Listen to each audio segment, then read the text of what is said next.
I'll get the insurance money when the old lady passes away. I'm going on a business trip tomorrow, so get ready. I had become Sam's mentor when he joined our company mid-career, and we ended up falling in love and getting married. But I had no idea about his true nature. I can't believe he can say such things so casually. One day, I had to tell Sam something unavoidable. However, I couldn't get in touch with him. He said he was on a business trip, but I already knew where he really was. It seems like he's having a fun time, but he better be prepared when he gets back. 2 weeks later, Sam returned home, looking happy, and I had to bring him back to reality. Your mother's funeral is over. What? He doesn't seem to grasp the reality yet, but I wonder what his face will look like when he does. By then, it will be too late. He'll learn firsthand the meaning of there's no use crying over spilt milk. I'm Erica Warner, and I'll be turning 40 this year. I work at a jam company in a region similar to Nebraska. After graduating from college, I worked at a company I joined on a whim, but I realized that wasn't what I really wanted to do, so I bravely changed jobs. It was when I was 25 years old. Since joining this jam company, I've been here for 15 years. Looking back, a lot has happened, but I'm satisfied with the way I work. The most fulfilling moment is when my ideas and the jams I've envisioned come to life and reach many fans. I feel happy when people eat the jam and say, "It's really good." You're as impressive as ever. Thanks, boss. I just got a message that the new flavors packaging is about to be finished, so I'm excited about that. That's great.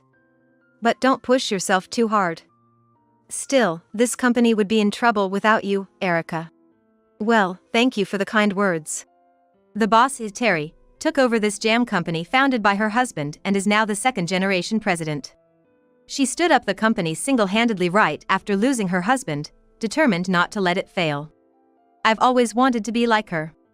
She is my role model. Terry appreciates my work, so all I can do is work hard in return. Then one day, Terry called me into a separate room during work. Yes, did you need me? Sorry to bother you during your busy time. Actually, I'd like you to mentor a new employee. I was surprised to see who Terry introduced. Him? You noticed, huh? No use hiding it, he's my son. I want him to eventually learn everything about sales and office work, so I'm hoping you can teach him, Erica. I was surprised to be entrusted with such an important task. Me? Are you sure I'm the right person for this? Don't say me. You've always been hardworking since you joined the company. I've seen it, so I know it's true. So, what should I call you? Then, he stepped forward to introduce himself. I'm Sam Warner. I was in sales at a manufacturer before, but I decided to change jobs because I wanted to help protect this company. I'm looking forward to your guidance. He was very refreshing and made a good impression with his clear and confident way of speaking. He seemed to catch on quickly at work, and he had the ability to think and act on his own. His experience in sales at his previous job was reassuring, and I felt confident in trusting him with tasks. Erica, I mean. Sam, who usually spoke clearly, was hesitating. I felt something was off. What's wrong? Is there a problem? Well, it's not a problem, but do you like movies? Movies? Yeah, I like them. I haven't had much time to go see them recently, though. Would you like to go to a movie with me? There's one I've been wanting to see, but I feel awkward going alone. I was red in the face, wondering what he was going to say, and it turned out to be an invitation to a movie. Oh, I've been wanting to see that movie too. Let's go together. How about next Sunday at the cinema near the station? Great. Yes, at the cinema near the station, next Sunday. Thank you. Come on, it's not work. I should be the one thanking you. I had never dated a man before and had been focused solely on studying and work. So, the day I decided to go to the movies with Sam, I was really nervous. However, the time spent with Sam was so enjoyable that it blew all my nerves away. We talked about fun and interesting things that we couldn't discuss at work, and I found myself wanting to know more about him, to talk more with him. Luckily, it seemed Sam felt the same way. I've actually had my eye on you ever since I joined here. If you're okay with me being like this, please marry me. Yes, I'd love to. I look forward to spending our lives together. I never thought that I, who had been distant from men and focused only on work, would meet and marry someone I wanted to be with this much. A few months into our marriage, our newlywed life was going smoothly. It was so fulfilling to share life with someone I loved. Sam had learned everything I taught him and was now fully independent. However, I couldn't overlook the fact that his true nature was gradually revealing itself. Sam didn't do anything around the house. No, he couldn't. He had lived alone for a long time, and since he had his own rules at home, he probably wasn't troubled by not being able to do household chores. Sam's surroundings are always a mess. Honestly, since we both work, I'd like us to share household chores and create a comfortable living space, but Sam seems the type who doesn't mind how messy the room gets. Before we got married, he said, let's just do chores as we notice them. Dividing them up is a hassle. But in the end, it always falls on me to do them. Hey, I've told you to put your laundry in the basket. Don't just leave your socks rolled up in the hallway. Why do I have to be instructed on everything in my own house? What, you want me to not even take off my socks when I come home? Nobody's saying that. I'm just asking you to put your socks in the basket since they need washing. Why do you take it the wrong way? What? Seriously, this is annoying. I can't even relax in my own home. It's like I have to be on edge all the time with you, like I'm at work. Saying that, he always shifts the topic and snaps back. Then storms out of the house. Once he leaves, it's normal for him not to contact me for days.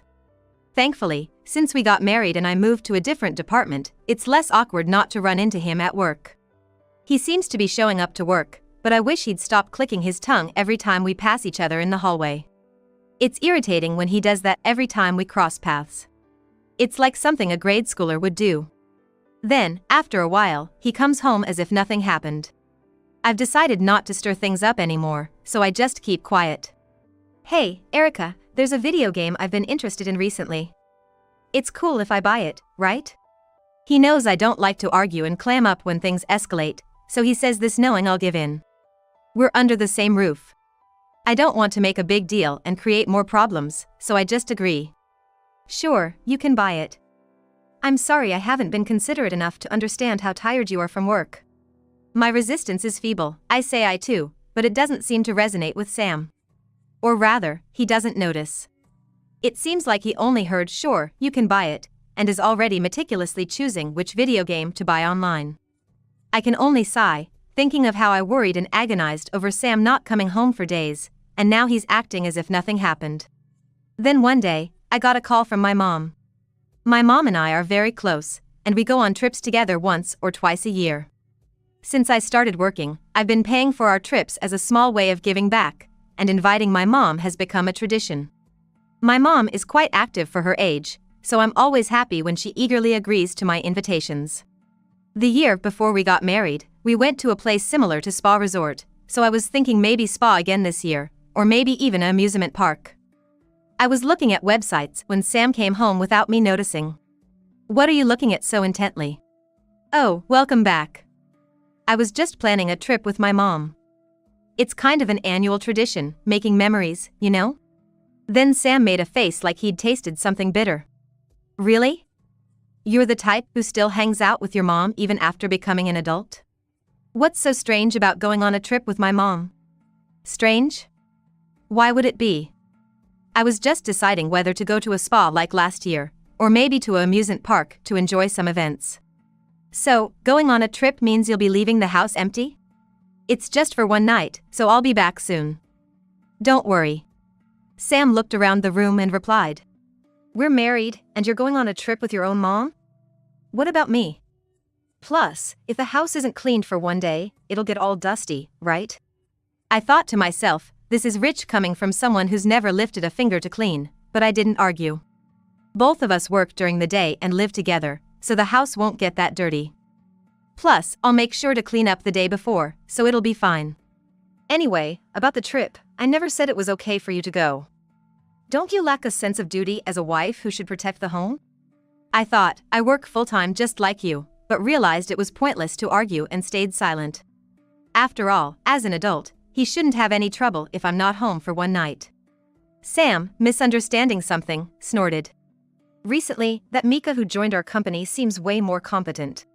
Mika is a female employee who joined our company this year and works in the same department as Sam. I didn't understand why he brought her up all of a sudden, but I didn't want to continue the conversation, so I didn't ask. However, I would later regret not asking more about Mika at that time. I decided to go on the trip with my mom despite Sam's objections.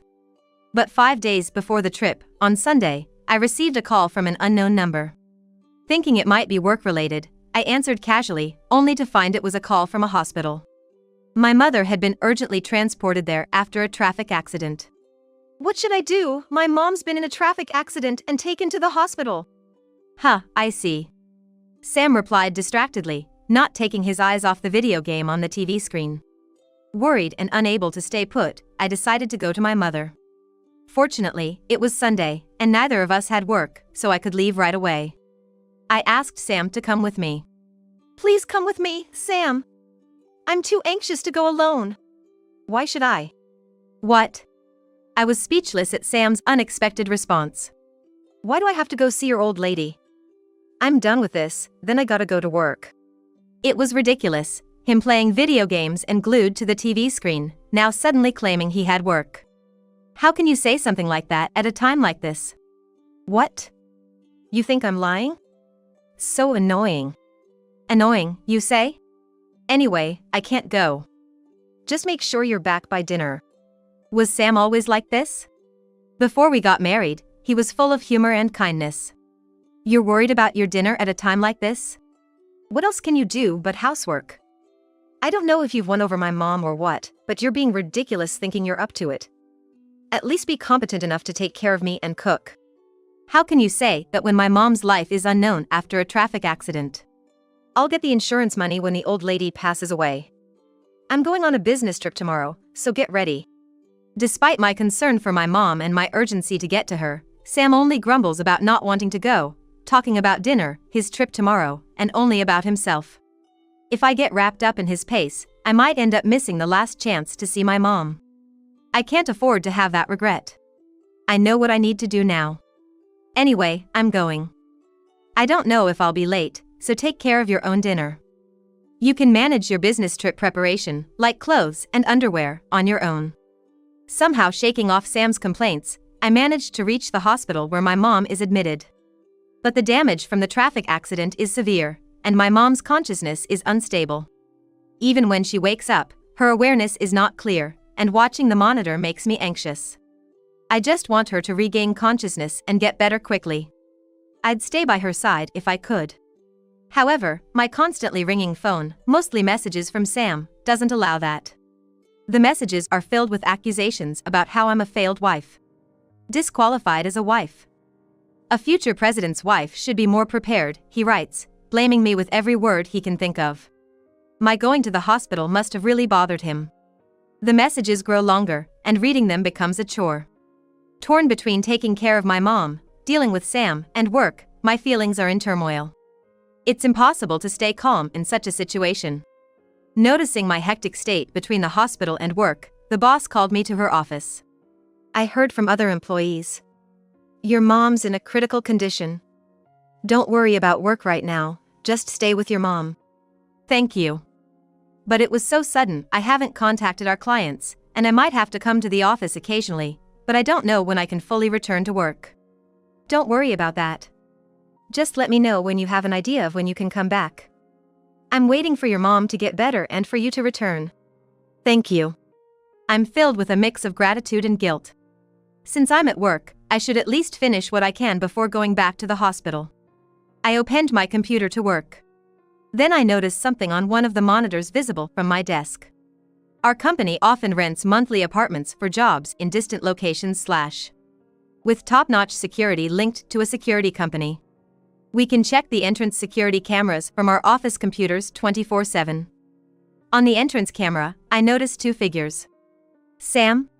This monthly apartment is rented for our company's new female employees. Sam said he was going on a business trip, but he wasn't supposed to use this apartment. Why is Sam at this apartment, which should be used by another female employee at this time? Then, there he was, leaving the entrance hand in hand and gazing affectionately with a female employee. Why? My mind was filled with confusion. My mother is in a critical condition after a traffic accident, and Sam is not going to the hospital or staying by her side, but instead, he's on a date with another woman? For now, I decided to record the monitor's footage on my phone as evidence. This video might be crucial if something comes up. I couldn't believe my husband's infidelity, and I was unsure how to report this situation to my mother-in-law. It's tricky because he's my husband and her son. If I handle this wrongly, it could create a rift in our relationship going forward. While I was hesitating, the phone rang with the familiar number of the hospital. A number I've memorized from seeing it so often. Calls at work, in the middle of the night, each call making me tense. Fearing the worst.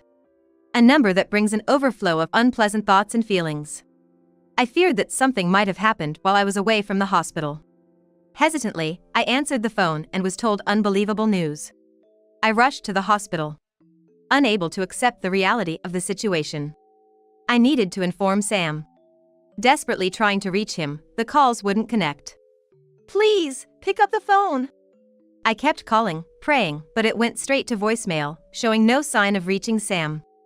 Eventually, the calls didn't even go to voicemail, they were cut off immediately. He probably got annoyed with my repeated calls and blocked me. The emotionless announcement, "The customer is not available," echoed painfully in my ears. Despite my frustration over the phone not connecting, I knew I had things to take care of. That was all I could do. I returned home to prepare what was necessary. What should I do next? With so many thoughts tangling in my head, Sam returned home. "I'm back. Got some great fish as a souvenir from the trip, can you prepare it?" Hearing his carefree voice, I realized Sam had returned home. "Sam, you're back now. You're late, aren't you?" "Yeah, got caught up with some work stuff, so I got back later than planned." "Oh, I see. Oh, and I sent you a message too." As I was choosing my words, Sam suddenly started to celebrate. "Oh, about your mother, huh? You were her only child, right? You're an only child, and with your mom gone, you'll get the full insurance amount, won't you?" While saying this, Sam showed me a car catalog. "I've had my eye on this car for a while. How about it? If you say you want to go for a drive, I'll take you." What is he talking about at this point? Your mother's funeral is over. What? Yes, your mother-in-law's funeral. I tried to contact you several times but couldn't get through. Sam seemed unable to grasp the situation. What? I didn't hear about it. It's your mother we're talking about, right? She was buying some snacks at the department store to bring as a gift. That's when she stumbled on the sidewalk and accidentally stepped into the road. What? Can that even happen? He asked, shaking me vigorously. I was at a loss for words, being shaken. I was worried because there were no red receipts on the messages. I guess some things can only be understood by blood relatives. What I meant by things only a blood relative would understand is that it seems like your mother left a letter. I first heard about it from the lawyer too. They said I can't see the contents until you return. Then Sam stood up abruptly and shouted. A lawyer can't see the contents until I return, that means. I'll contact the lawyer right away. I was told to get in touch as soon as you returned. Great, do that. This timing is like luck coming my way. I'll get both the insurance money and the company. On the way to the lawyer's office with Sam, he kept murmuring to himself while looking at his phone, I want that, this would be nice. What we were told at the lawyer's office was about the existence of a will. A will? I thought it was just a letter. It turns out my mother-in-law had written a will and entrusted it to a longtime friend who is a lawyer. She had planned ahead, thinking about what would happen after she was gone, which was just like her.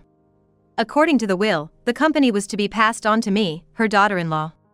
Even if something happened leading to a divorce, the will stated that I should inherit the company and serve as its president.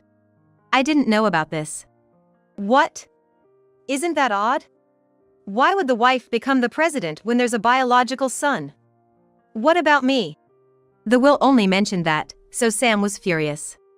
Hey! This can't be valid. And what's this about a divorce or whatever? I calmed down the enraged Sam and left the scene. A few days passed, and it seemed Sam had done some thinking. He approached me as if nothing had happened before. Hey, since you're the president, that naturally makes me the vice president, right? I don't like working under you, but I'm not cut out to be just a regular employee forever. I was baffled by his assumption that he could become vice president. I called Sam into a room at our workplace. It's clear that you can't remain just an ordinary employee. Please check these documents. If I sign this, I'll be vice president, or maybe even chairman. Either way, hurry up and show me. I handed Sam a document. A termination notice? What's this? Exactly what it looks like. I intend to fire you. What? Isn't that absurd? Oh, I get it. You don't like my attitude, so this is your revenge. Here's the document summarizing the reasons. I showed Sam the documentation of his various misconducts. Misusing company funds. Repeatedly engaging in unnecessary entertainment. Making customers feel uncomfortable. And improperly using the company's monthly apartment. Your mother had told me about it, and I had been discreetly investigating. The recent misuse of the monthly apartment rented for a new employees, and not going to business trip didn't go unnoticed either. So, I'm fired, huh? Fine by me. You'll work and support me, right? This isn't about our home life. We're discussing work matters here. Ah, yes. I guess I'm finally living the freeloader life. Well, that's easy for me. He carelessly signed the document without even checking. Confirming his messy signature, I pulled out another document. A divorce paper? What do you mean? We're getting divorced. This is my final request, not as a president, but as your wife. What do you mean, divorce? I was planning to live off your earnings from now on. He looked at me with begging eyes, rubbing his hands together. How can you be okay with cheating using the company's money and then expect to go back to normal? No, I was out of my mind then. Erica is the only one for me, you know. In a marriage, there's no such thing as a main choice. You cheated and must have been prepared for the consequences, right? As I spoke calmly, Sam began to panic. Don't abandon me like this. If I lose my job and get divorced from you, how am I supposed to live? You're an adult, you can earn and live on your own, right? And after cheating, you still think we can go back to normal? Then Sam looked at me with tearful eyes. Come on, do I really have to sign this? I think we can still make it work. I have no intention of starting over. And if you don't sign, I'll be heading straight to the lawyer's office.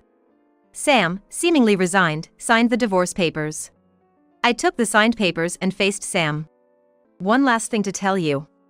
The woman you cheated with, lying about being on a business trip and abandoning your mother, she's quite something. What do you mean? Don't talk about her like that. Sam shouted, his hair in disarray. No need to yell. It seems she wasn't just with you. From the security camera footage, she's been seen with 2 or 3 other men. Maybe you were just one of her flings? That can't be true. Believe it or not, it's up to you.